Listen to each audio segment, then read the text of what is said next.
Greetings, comrades, and welcome to the Eastern Border. Today, I want to talk about a thing that is just a consequence, really, of the criminalization of Russia. It's become just a hotspot for terrorists, which a lot of people simply don't understand. See, we had the Crocus terror attack. Then we had Rostov-on-Don, where the prisoners took guards hostage. Many people died. And we've had another one in Dagestan.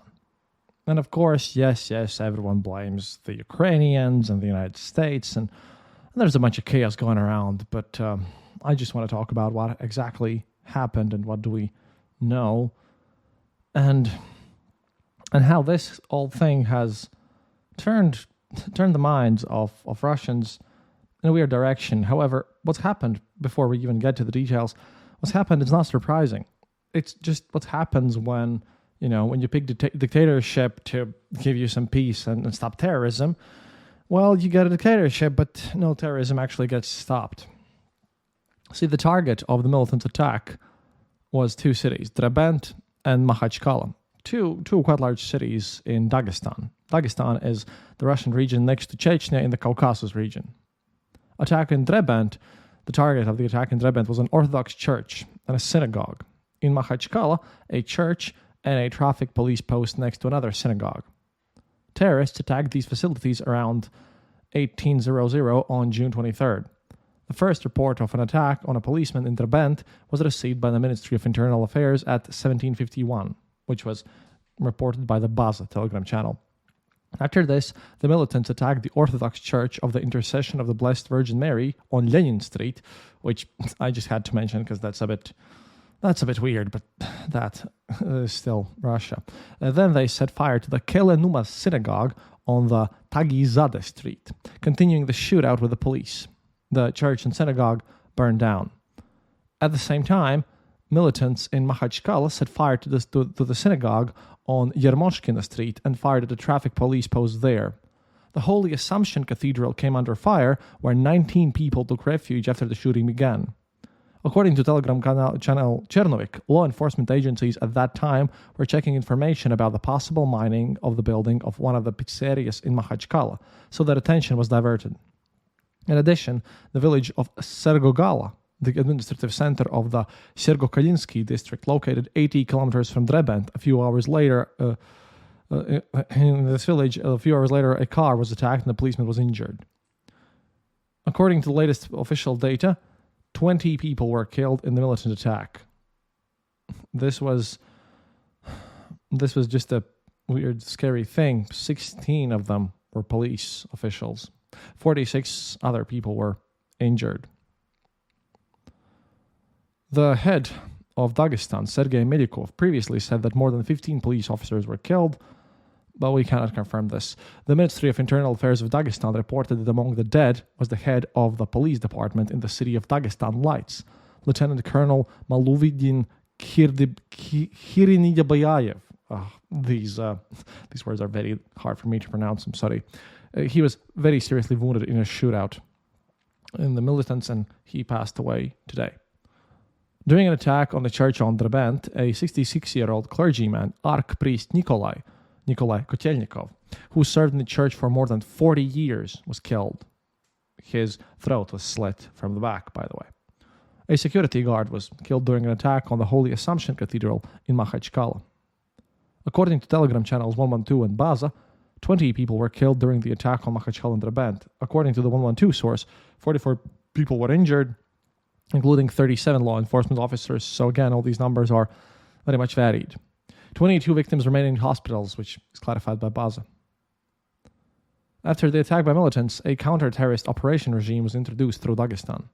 During the firefight, the center of Derbent was cut off from power. In Makhachkala, fighting took place on Magometyriatrov Street, and shooting was also heard on Mirzabekov Street. In addition, several people were detained in Makhachkala on the Berezka beach. Initially, the MASH Telegram channel reported that suspects of involvement in the terrorist attacks were detained on the beach, and then clarified that 2 people were detained, quote, with drugs on a tip, end quote. They were not militants. The Investigative Committee of Russia opened a criminal case under an article about a terrorist attack. The Ministry of Transport of Dagestan reported that the authorities have strengthened security measures at all transport infrastructure facilities in the region. During the counterterrorism operation, 6 attackers were killed. This was reported by the head of Dagestan, Sergei Melikov, a well-known piece of shit, to be honest. The NAC said on the night of June 24th that 5 militants were killed. The investigative committee also stated that, quote, 5 individuals involved in the crime have been eliminated. According to, most mainstream Russian media, 2 militants were killed in Derbent, 3 in Makhachkala. Law enforcement agencies are looking for accomplices of terrorists. According to Baza, among the attackers were 2 sons of the head of the Sergokalinsky district of Dagestan, Magomed Omarov. Osman and Adil Omarov, as well as his nephew Abudsamad Amadziev. After the attack, the head of Sergokalinsky district was detained and expelled from United Russia, because he was a party member, for actions discrediting the party. Dagestan publics, and this has been confirmed, they claim that among the killed militants is a 28-year-old former mixed martial arts fighter, Gazimurad Kagirov, by the way, with 2 wins in his 2 fights. A student of the school of... I'm sorry about these names once again. Abdulmanap Nurmagomedov, the father of Habib Nurmagomedov. The school itself stated that Kagirov was just undergoing a training camp for the upcoming professional fight, and at the request of his teammate, he was allowed to take part in training sessions at our school.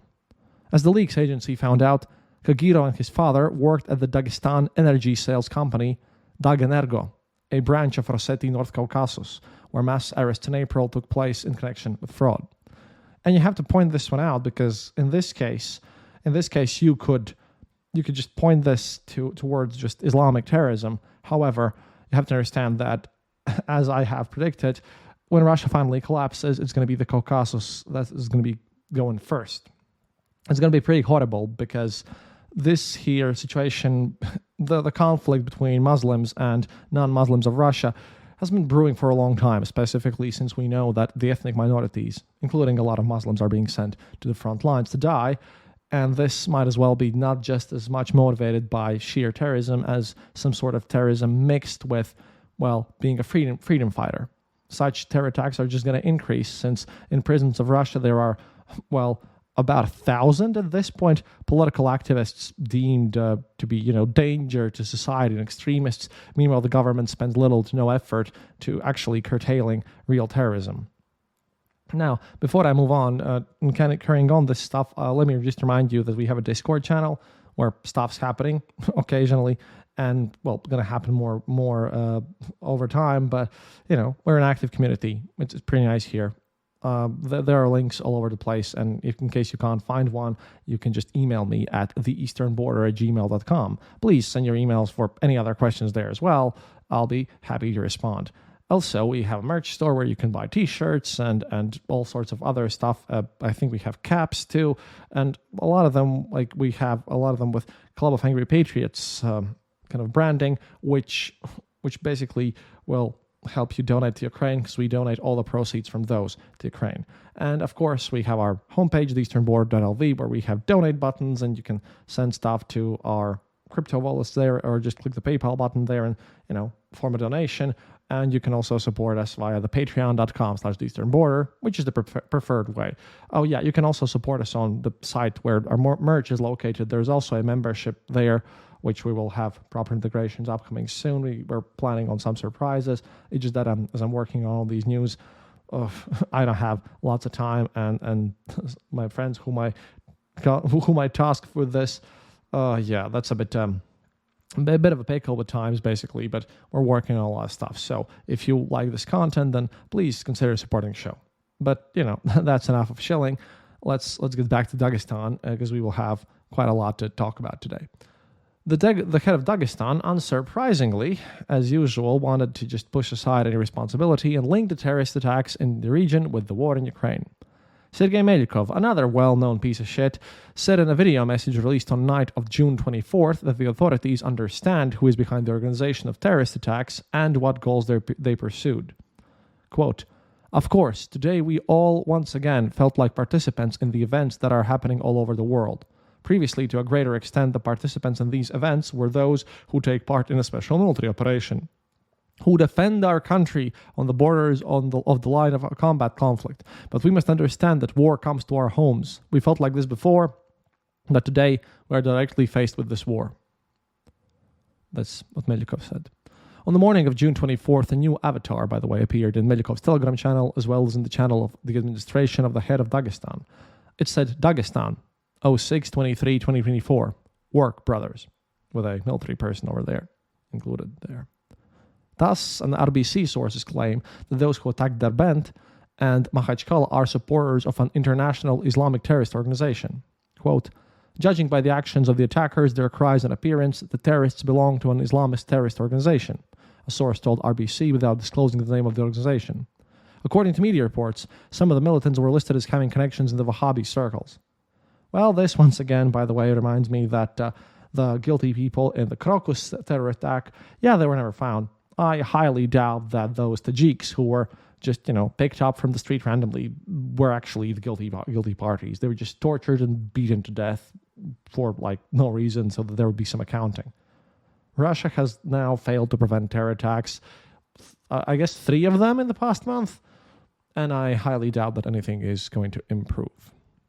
The terrorist group Islamic State in Khorasan, ISKP, praised its brothers from the Caucasus for the terrorist attacks in Dagestan. This sort of implies that they were not involved directly. A statement in connection with the terrorist attacks in Dagestan appeared in the Al-Azaim Media Center, in the rocket chat and telegram messengers associated with the Russian ISKP cell. Journalists from the Khorasan Diary drew attention to this. The statement said that, quote, our brothers from the Caucasus made it known that they are still strong. They showed what they're capable of, end quote. As Institute for the Study of War notes, the statement from Vilayat Khorasan does not indicate the cell's involvement in the attacks, and, quote, the mention of the Caucasus suggests that the responsibility for the attack lies with Vilayat Kavkaz, the Islamic State branch in the North Caucasus. 3 days of mourning at this point have been declared in Dagestan. It will last on June 24th, 25th, and 26th. The presidents of Kazakhstan, Kyrgyzstan, and Uzbekistan expressed condolences in connection with the terrorist attacks in this region. Current UFC champion Islam Makhachev and former champion Khabib Nurmagomedov condemned the terrorist attack and expressed condolences to all victims. But we'll get to Khabib later because his expression of condolences was a bit iffy as long as it concerns, these ultra-patriots, the Z-patriots whom we follow closely, as you know here. Mr. Putin, well, his comments were, let's just say, iffy. It was all a bit of a mess here. The head of Dagestan, by the way, Sergei Melyukov, ordered to check the personal files of everyone who holds leadership positions in the republic. He stated this while speaking at the meeting of People's Assembly of Dagestan on June 25th. A video of Melyukov's speech was published by RBC. Melyukov mentioned, quote, those who do not distinguish between family traditions and dynasties and clans, end quote, saying that these are different things. Quote, therefore, I gave instructions to study the personal files, to audit the personal files of everyone who today holds leadership positions in Dagestan, including deputies of the People's Assembly. We will do this in several stages, but what happened here on Sunday, June 23rd, does not fit in with any other cases, so forgive me if someone considers this a violation of some kind of parliamentary ethics. I take full responsibility for this violation, but nevertheless, I want to check the situation, Melyukov said. He gave this order after dismissing the head of the Sergo-Kalinsky region in Dagestan, Magomed Omarov, whose sons were participating in this terror attack. According to Mash, his both brothers, took part in this terror attack on all of this situation, and the insider noted that that after the terrorist attacks, the head of this district, Sergo-Kalinsky, was detained. And they're going to open the case against him under the article of aiding terrorists. During interrogation, Omarov stated that he knew his sons were Wahhabis. So that's a complex situation because United Russia Party, Putin's party, is tied into this. But not only that, because now we come to our favorite column, which you seem to generally enjoy, all this Zed-Vankry about the situation, which directly reveals the opinions and views of all the pro-war supporters. Marina Akhmedova, a prominent Z author and a member of Human Rights Council of Russia, which is quite ironic, to be honest, because that's Putin's Human Rights Council. She writes about, quote, numerous problems of Dagestan. According to Akhmedova, the main problem of the region is that the Dagestani soldier of the special military operation in this republic never became a hero, in quotes here, for some reason. For some reason, I will put in air quotes too. Quote here. One is that the loudest local success stories looked not toward Moscow, but towards the caliphate, towards the UAE, bloggers, athletes. For some reason, the people who returned after being wounded from the special military operation have never become honorable among young people in the Republic. You won't find Z symbols there, but you can easily see a Palestinian flag on a car, and that says a lot. Namely, that while Russia was dealing with foreign problems, there was this kind of radicalism rising here. And this new radicalism is different from what we saw in the years after Chechnya. It's hard for me to explain, but I would call it a kind of consumer radicalism. A new mutation of the old and the mania to consume that is being inducted by Dagestani millionaire bloggers and MMA athletes. Again, obviously, everyone's spoken, Fanat Habib. These heroes, in air quotes, sympathize with radicals, make popularity on all sorts of wild things that have nothing to do with the creation or development of the mind. They have already laid a time mine under the Republic. They show big, easy money. They show themselves in the UAE, not in Moscow, and at the same time they show adherence to rigid ritual Islam, which they claim as the meaning of life, but in fact they need it not to grow spiritually and become enlightened, but to distinguish themselves by piety, to rise above others, unbelievers and infidels. All this is very dangerous. All this is understood by our enemies. Again, I'm quoting her here so that, our enemies are all of us, you included, who listen to this show. And they dream of opening a second front in our country, and they will open it in Dagestan, which, by the way, is quite likely that there the whole Russian breakup will start there or in Chechnya where Ramzan Kadyrov dies, but, that's just from me. Believing that this piece of land is the worst attached to Russia, which it is. I agree with her here. That is why in 2023, Western European forces tried to sway women's protests against mobilization there. Actually, no one did that. It's just that these people are very, separate because they're in Caucasus and they're Muslims, not the whole main population, and they're often mistreated by these very same patriots. And if we now refuse Dagestani tourism, if we shout that some people live there, we will make the job of our collapse easier. Indeed you will, and indeed you're doing just that. The vast majority of Dagestanis do not welcome terrorism. People want to work and earn money, but tourism flows from Russian cities alone will not turn them to our values because too many liberties are given to radicals there. The whole question is about shared values. It is simply high time to restore order in Dagestan. A Dagestani soldier of the special military operation should be a hero. He should be introduced into the administration. Again, no care will ever happen. It's just going to be, pretty much a bunch of silly stuff. And now I'd like to point out a special moment here because this is a first in the history of the Eastern Border Show. Because for one, Dmitry Rogozin, the previous ex-head of Roscosmos and Rosnano, the guy who literally basically managed to almost drown a dachshund in front of foreign dignitaries, and who also stated that Russian population has one extra chromosome because of all the things they've suffered, literally implying that everyone, not understanding that he implies that everyone there would have Down syndrome. Yeah, this guy looks sane in comparison against the backgrounds of other speakers that we're going to have here. Dmitry Rogozin. Yes, Rogozin looks sane. Quote, "Thank you for the condolences you expressed in connection with yesterday's terrorist attack in Sevastopol. In parallel, because obviously their own anti-air defenses lobbed down a rocket in Sevastopol, which caused the whole, Crimean beach to suffered consequences, but you shouldn't be going to that beach during wartime anyways. It's sad, but hey, that definitely wasn't a terror attack. This, however, was. So, carrying on. In parallel, there was another terrorist attack in Dagestan. There are casualties. The relevant competent authorities are doing everything possible to immediately identify the perpetrators. We do not question the involvement of the United States and their Ukrainian underlings." That was Sergei Lavrov, by the way, during the talks here. And here, Rogozin responds to him.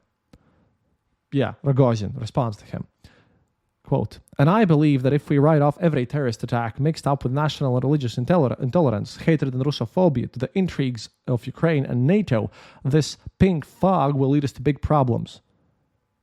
We can see splinters in other people's eyes, but we cannot see the logs in our own. It's high time we did.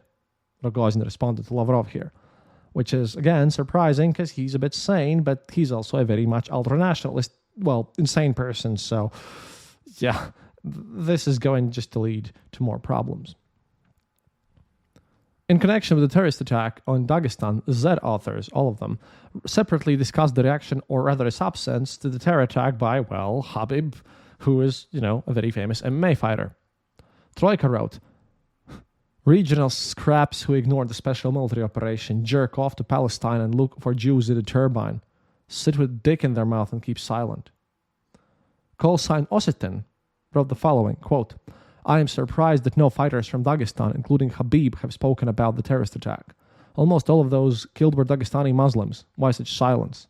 Well, yeah, I have to mention that Habib spoke very late. He took his time. So this whole stuff was written before Habib posted things, but this was just a bit weird. But carrying on.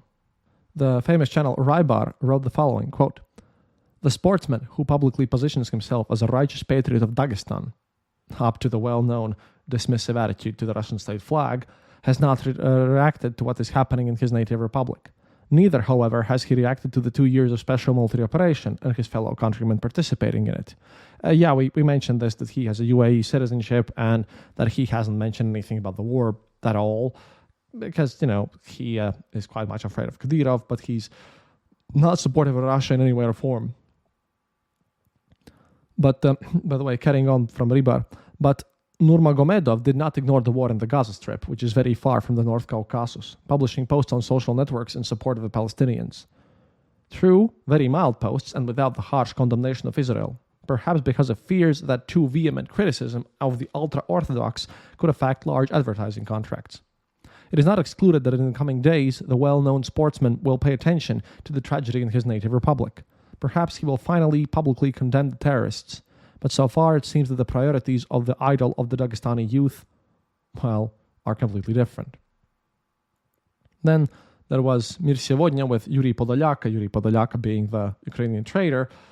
Well, he reads the following, quote, yes, of course, it will be possible to try and keep silent, as in the case of the riots at the airport last year. Well, let me remind you, when the Israeli war started, there were very much anti-Semitic protests in Dagestan where, well, people just were rioting and were literally approaching a plane that had landed from Tel Aviv to search for any Jews there, which they lynch. They all got off with just administrative fines and nothing was done. Russia has been fermenting a culture of hatred in its regions, specifically in the Caucasus, and these are just the natural consequences. So, well, quite obviously, the chickens are just coming home to roost. But carrying on from Yuri Podolyaka. But this silence will be more eloquent than many words. Public people who position themselves not as cowards but as fighters certainly have no right to keep silent in such a situation. They should be an example of what idols and fighters they are. And therefore further silence in this situation will denote either cowardice or sympathy for terrorism. And even when Habib did publish a post on Instagram dedicated to the terrorist attack, the propaganda of his words did not convince anything or anyone about how much he cares. Quote, Habib Nurmagomedov still spoke about the terrorist attacks in Makhachkala and Derbent. Quote, take care of yourselves and your loved ones and let everyone look around themselves and around their children with whom they socialize and who their environment is. And the Z channel Mardan just asks, and where are the words of condemnation against the terrorists?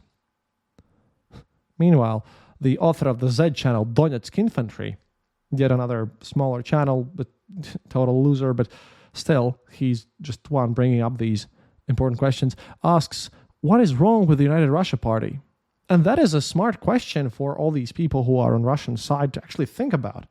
Because, well, quote, in Dagestan, a member of United Russia is one of the terrorists liquidated. In Mariupol and Volovkhanka, a number of United Russia deputies are accomplices of Ukrainians. Something is wrong with this United Russia Party. It has no ideology, but it has terrorists. This party is broken. Bring us another one. And another writer, Dmitry Konechinin, has a number of rather radical suggestions for how the Russian authorities can defeat terrorism, which is just just something else. Quote, calmly, confidently, and without paying the slightest attention to the shrieks of characters who have lost respect and face should be equated with approval of terrorism. Now he has a list. What should be equated with approval of terrorism? Wahhabi beards, niqabs, demonstrative prayers in the middle of the streets, the slaughter of animals in the Muslim style. Diasporas should also be equated with organized crime. The respected representatives of any and all Muslim diasporas should be equated with thieves in the law, these bratva. Please check out, we have prolonged episodes about Russian prison culture, and you can also just look them up. I have an article about this on Foreign Policy magazine, so give that a check. The entrance on any fighter of MMA without the Russian flag and the octagon should be banned. That is, that is another jab at Khabib, because he never uses Russian flag and when he used to fight, and as far as I've known, so does, no one of his students also has done anything similar. Participation in underground fights for money should be equated with voluntary participation in militant training camps. The promotion of illegal migration should be reclassified as aiding and abetting terrorism. Any likes and squeals in social networks of why the boys and Rafiq is not guilty of anything should be equated with aggravating facts when convicted under the article on aiding and abetting terrorism. Clandestine houses of worship should be shut down and all the preachers expelled. And the best one, just glorious. Houses of terrorist accomplices should be demolished from the face of the earth. Well, Dmitry obviously has some interesting thoughts about all the situation. Meanwhile, when we look at today, because for me today is late 25th, very early 26th, just about midnight. Well, whereas yesterday, as I was writing all this stuff, very many Z authors reporting on these events in Dagestan hinted or wrote directly about the hand of the insidious West. Oh, we in the insidious, evil West. Such horrible people. Well, and the Ukrainian security services. Today, by the way, the tone, changed. After Rogozin, mind you, they changed. Large and small Z channels, both military and propaganda, now blame regional elites and, surprisingly, MMA. Well, Dana has a lot to respond, I suppose, but you can complain about the whole MMA promotion issue and the whole all of the fighting business, how it's being done with various promotions, but I highly doubt that supporting ISIS and terror attacks could be something that could be laid at the MMA organizers. Again, The World Today with Yuri Podolyaka writes, quote, "The elites. What else is interesting about the terrorist attack in Dagestan? For the most part, these are not poor, unhappy people who have failed to make it in the Republic. They are quite well-to-do people, the local elite. And this makes the terrorist attacks in Dagestan very, very different from, example, the terrorist attack in Crocus. And first of all, it shows that something urgently needs to be done in the Republic to clean up the elite. Because if these parents hand over, traditionally, their power to such children, we will all wash ourselves in blood. And there's going to be a lot of blood."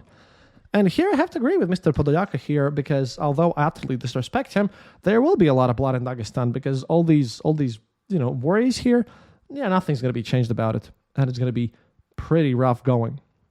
Roman Saponyko wrote, quote, "MMA fighter Gadzi Murad Kagirov turned out to be one of the 5 militants eliminated. MMA is turning into a militant wing of terrorists. Another serious mistake when at one time they PR'd this crazy entity at the federal level." And then Roman Alechin puts up an interesting thing.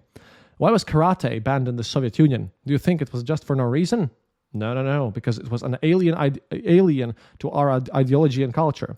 And about karate and other martial arts, actually the reason why Soviet Union looked down upon this whole situation with martial arts was because then people would know how to defend themselves. It's the same way why guns were super regulated, because no one wanted to be able to resist anything. You shouldn't be able to resist the KGB or something. This is why they look down upon this unless you were like super elite sportsman type of stuff, specifically in karate's case." Blue Zbeard writes, and he's a little funny channel, With Ivleev's ass, we somehow quickly coped in terms of public resonance. But with manifestations of radicalism, the ideas of which all rest on our elimination, somehow we still can't. Why? Well, Mr. Blue Zedbeard, I can respond to you because you live in a corrupt country, which is barely a country. And again, I have to repeat myself, and I never thought before this war that I would say this, but current day Putin's Russia is way less of an actual country than Soviet Union was, because Soviet Union had an actual ruling system with laws that functioned. They were horrible laws, and the economy was very off whack, but at least it tried to function as a society. So that was just crazy. Mardan writes the following: the participation, and as far as we can judge, the organizational role in the terrorist attack of the Sons of Dagestani official calls into question the thesis that radical Islamism is the domain of the unemployed and the impoverished part of the local youth. The same can be said about the supposedly healing role of physical education and sports, which in Dagestan have miraculously transformed into a cult of mixed martial arts. And yes, for searching for Jews in the turbine of an airplane and breaking into a regime facility, the vast majority got off with administrative penalties. Because they literally stormed an airport and then they tried to find Jews in the rocket engine, in the jet engines of the airplanes.